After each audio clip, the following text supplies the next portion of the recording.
एक बार एक साधु से एक सम्राट को प्रेम हो गया। जापान की घटना है। सम्राट रोज रात निकलता था घोड़े पर सवार होकर अपने राज्य का चक्कर लगाने। वह रोज देखता उस साधु को एक पेड़ के नीचे बैठा, अपनी मस्ती में मस्त। कभी नाचता साधु, कभी बांसुरी बजाता, कभी गुनगुनाता गीत और कभी चुपचाप बैठा रहता, आसमान के तारों को निहारता। सम्राट जब भी उस रास्ते से गुजरता तो हर बार रुक जाता। वह खुद को उसकी छवि देखने से रोक न पाता। कुछ क्षण वहीं खड़ा होकर उसकी मस्ती को चखता और फिर अपने घोड़े पर सवार होकर वहां से चला जाता। धीरे धीरे सम्राट को इतना रस हो गया उस साधु में कि समय कब बीत जाता उसे पता ही न चलता। वह खड़ा रहता दूर चुपचाप एक झाड़ी के पीछे, उस साधु की मस्ती को देखता परखता। मस्ती भी ऐसी थी कि खुद भी मस्त होकर महल वापस लौटता। अब तो यह उसका रोज का काम हो गया था। लेकिन एक दिन इतना भाव विभोर हो गया कि जाकर साधु के चरणों में गिर पड़ा और बोला, महाराज, अब यहाँ और न रहने दूंगा। बारिश का मौसम करीब आ गया है।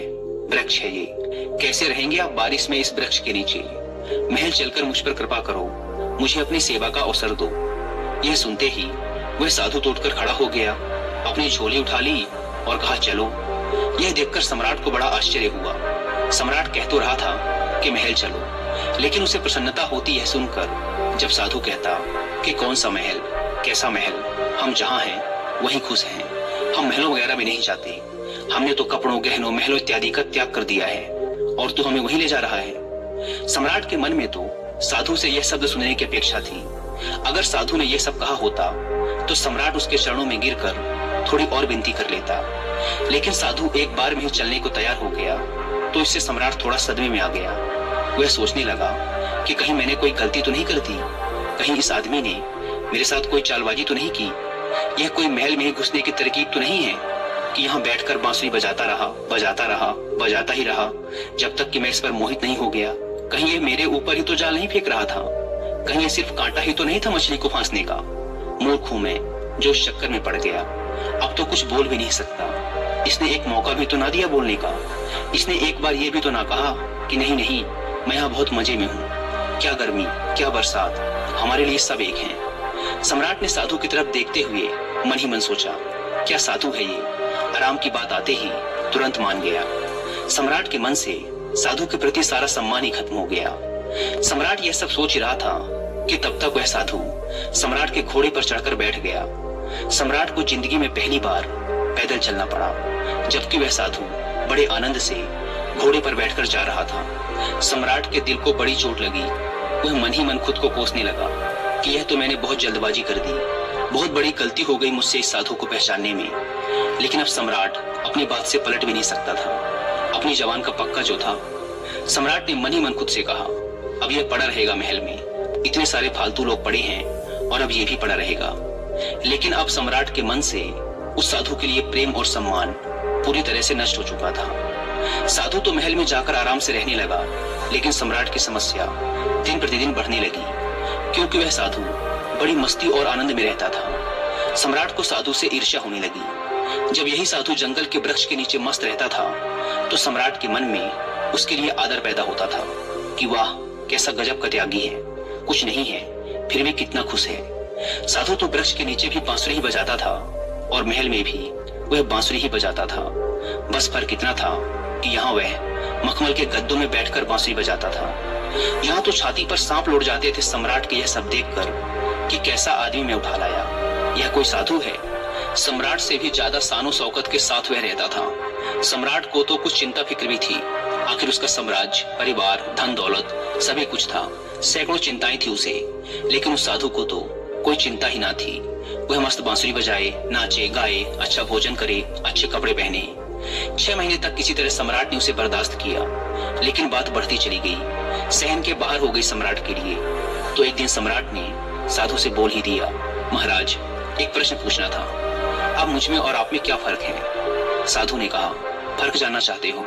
सम्राट ने कहा, जी महाराज। साधु ने कहा, तुम 6 महीने क्यों फालतू परेशान रहे? यह प्रश्न तुम्हें उसी समय पूछ लेना चाहिए था जब मैं तुम्हारे घोड़े पर बैठा था, क्योंकि मैंने तो देख ही लिया था कि यह प्रश्न तुम्हारे मन में उसी वक्त उठ गया था जब मैं झोला उठाकर राजी हुआ था तुम्हारे साथ आने को। मैंने उसी समय तुम्हारा चेहरा पढ़ लिया था। यह प्रश्न तो उसी समय तुम्हारे अंदर था। अरे मूर्ख, तूने 6 महीने तक बेवजह अपनी छाती क्यों जलाई? वहीं पूछ लिया होता। मैं झोला रख कर फिर उसी पेड़ के नीचे बैठ जाता। कैसा संकोच, किस बात की लाज रखी तुमने? लेकिन मैं इंतजार ही कर रहा था कि आखिर कब तक तुम पूछते हो। तो फिर कल सुबह फर्क बता ही देता हूँ तुम्हें, लेकिन हाँ, नगर के बाहर जाकर बताऊंगा। अगली सुबह सम्राट जल्दी सोकर उठा।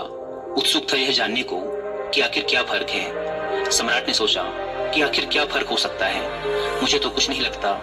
खाना जो मैं खाता हूँ वही खाता है और मुझसे भी ज्यादा मांगे करता है कि ये लाओ वो लाओ। मैं जिस कमरे में रहता हूँ उससे भी आलीशान कमरे में रहता है। मेरा 2-3 नौकरों से काम चल जाता है और ये दिन भर 15-20 उलझाए रखता है। इसकी जरूरतों का कोई अंत ही नहीं है। मांगे ही चला जाता है। कपड़े शानदार पहनता है, जिससे कोई देखे तो समझे कि यह मेरा कोई मंत्री इत्यादि है। यह स्वयं इस महल का सम्राट दिखाई पड़ता है। कम से कम महल के बाकी लोग मुझसे डरते तो हैं, लेकिन इसकी आंखों में तो डर नाम की कोई चीज ही नहीं है। बस पूरे दिन अपनी मस्ती में मस्त होकर बांसुरी बजाता रहता है। अब देखूं तो आज क्या फर्क बतलाता है। सम्राट पहुंच गया सुबह सुबह साधु के कमरे में। वहां पहुंचकर देखा तो भौचक्का रह गया। वह साधु वही पुराने कपड़े पहने हुए जो वह वृक्ष के नीचे पहनकर बैठता था, एक हाथ में झोला और दूसरे हाथ में बांसुरी लिए तैयार खड़ा था। सम्राट को देखते ही साधु ने कहा, चले महाराज। इसके बाद वो दोनों महल से बाहर निकल आए। चलते चलते नगर की नदी पार हो गई। कुछ देर बाद वो नगर से काफी दूर निकल आए। सम्राट ने पूछा, अभी और कितना चलना है? साधु ने कहा, बस थोड़ी देर और। चलते चलते सुबह से दोपहर हो गई तो सम्राट ने कहा, बस अब और आगे नहीं, जो भी कहना है यहीं पर कहो। साधु ने कहा, मैं तो आगे चलता हूँ, तुम साथ चलते हो कि नहीं? सम्राट ने थोड़ा क्रोधित होते हुए कहा, मैं कैसे चल सकता हूँ? मैं तुम्हारी तरह फकीर थोड़ी ना हूँ जिसे किसी बात की कोई परवाह नहीं। मेरी बीबी, मेरे बच्चे, मेरी धन दौलत, मेरा साम्राज्य, सब कुछ मेरे से जुड़ा हुआ है। मैं इन सबको छोड़कर तुम्हारे साथ क्यों चलूं? सम्राट की यह बात सुन साधु जोर से हंस पड़ा और बोला, बस यही फर्क है तुम में और मुझ में कि मैं कहीं भी जा सकता हूँ पर तुम नहीं जा सकते। मैं अच्छी बुरी हर परिस्थिति में खुश रह सकता हूँ पर तुम नहीं। जब मैं उस जंगली वृक्ष के नीचे रहता था तब भी पूरी मस्ती में रहता था और अपने जीवन के एक एक पल को जीता था। जब मैं महल चला गया तो वहां भी अपने इस अनमोल जीवन के एक एक पल को पूरी मस्ती और आनंद के साथ जिया। और अब जब मैं कहीं और चला जाऊंगा तब भी ऐसे ही जीऊंगा, क्योंकि हम जिस समय जहां होते हैं पूरी तरह से वहीं होते हैं। हमारा शरीर और मन हमेशा एक साथ रहता है। हम ना तो अपने अतीत के बारे में सोचकर पश्चाताप करते और ना ही अपने आने वाले कल की चिंता करके अपने आज को खराब करते।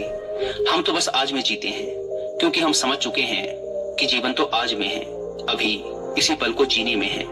बस यही छोटा सा फर्क है तुम में और मुझ में कि तुम्हें परिस्थितियां चलाती हैं और हम परिस्थितियों को चलाते हैं। तुम खुश रहोगे या दुखी, ये तुम्हारे आसपास घटने वाली घटनाओं पर निर्भर करता है। लेकिन हमारे लिए ये घटनाएं जीवन का एक हिस्सा मात्र है, जिनसे हम तनिक भी विचलित हुए बिना निकल जाते हैं। हम ना तो दुख आने पर विचलित होते और ना ही सुख आने पर अति उत्साहित। हम हर परिस्थिति में खुद को मस्त और स्थिर रखते हैं, क्योंकि हमने जान लिया है कि ना तो दुख सदा रहने वाला है और ना ही सुख। इसीलिए हर हाल में मस्त रहते हैं। अचानक सम्राट को महसूस हुआ कि अरे, ये मैंने क्या कर दिया? इतने अद्भुत आदमी को गंवा दिया। 6 महीने इसके साथ रहा पर एक दिन सत्संग भी न कर पाया। सत्संग करता भी क्या खाक। मेरे मन में तो यही चल रहा था कि यह तो एकदम साधारण आदमी निकला, खोटा सिक्का निकला जिसके ऊपर सोने की पालिश पुती हुई थी, लेकिन अंदर से मिट्टी निकला। यह सब विचार आते ही सम्राट ने तुरंत साधु के पैर पकड़ लिए और कहा, नहीं महाराज, आगे नहीं जाने दूंगा। साधु ने कहा, देख, मुझे कोई परेशानी नहीं है। ये रहा तेरा घोड़ा, मैं फिर इसी पर बैठकर महल वापस चला जाऊंगा, लेकिन फिर तुझे परेशानी होगी। यह सुनते ही सम्राट के मन में फिर वही विचार आया कि अरे, यह तो फिर आसानी से मान गया। साधु ने कुछ देर तक सम्राट की आंखों में बड़े ध्यान से देखा और फिर कहा, लेकिन नहीं, अब मैं वापस नहीं आऊंगा, क्योंकि तू फिर नहीं सुधरेगा। फिर तुझे परेशानी होगी, फिर तू मुझसे ईर्ष्या करेगा और रात दिन परेशान रहेगा। हमारा क्या, हम तो सन्यासी हैं। हमारे लिए महल और जंगल सब एक समान हैं। हमें कोई समस्या नहीं, क्योंकि जिसे समस्या है वह सन्यासी ही नहीं। मेरी बांसुरी जैसे महल में बजती थी वैसे ही जंगल में भी बजेगी और बजती ही रहेगी। इतना कहकर वह साधु वहां से चल देता है और सम्राट वहीं खड़ा खड़ा उस साधु को जाता हुआ देखता रहता है। दोस्तों, इस कहानी से 2 बातें सीखने को मिलती हैं। पहली कि इंसान किसी भी चीज की इज्जत तभी तक करता है जब तक वह चीज उसके पास नहीं होती। फिर वह वस्तु या इंसान मिल जाने के बाद व्यक्ति उसे उचित सम्मान देना बंद कर देता है और फिर उसे अपनी इस गलती का एहसास तब होता है जब वह वस्तु या इंसान उसके जीवन से चला जाता है। जैसे उस सम्राट को वह साधु तब तक बहुत त्यागी और महान प्रतीत हो रहा था जब तक वह जंगल में रहता था, लेकिन जैसे ही वह सम्राट के साथ उसके महल चला गया, सम्राट उसे तुच्छ समझने लगा और उससे पीछा छुड़ाने का प्रयास करने लगा। लेकिन फिर वही साधु उससे दूर चला गया तो फिर वह सम्राट को उपयोगी प्रतीत होने लगा। इसीलिए किसी भी व्यक्ति को बहुत ही सोच समझ कर अपनाओ, लेकिन जब अपनाओ तो उसे ठुकराओ मत। दूसरी सीख, परिस्थिति चाहे जैसी भी हो, हर हाल में मस्त रहो। ठीक उस साधु की भांति जो जंगल में भी उतनी ही मस्ती के साथ रहता था जितनी मस्ती से वह महल में रहता था। सुख और दुख के प्रति समान भाव रखना ही जीवन जीने का सही तरीका है।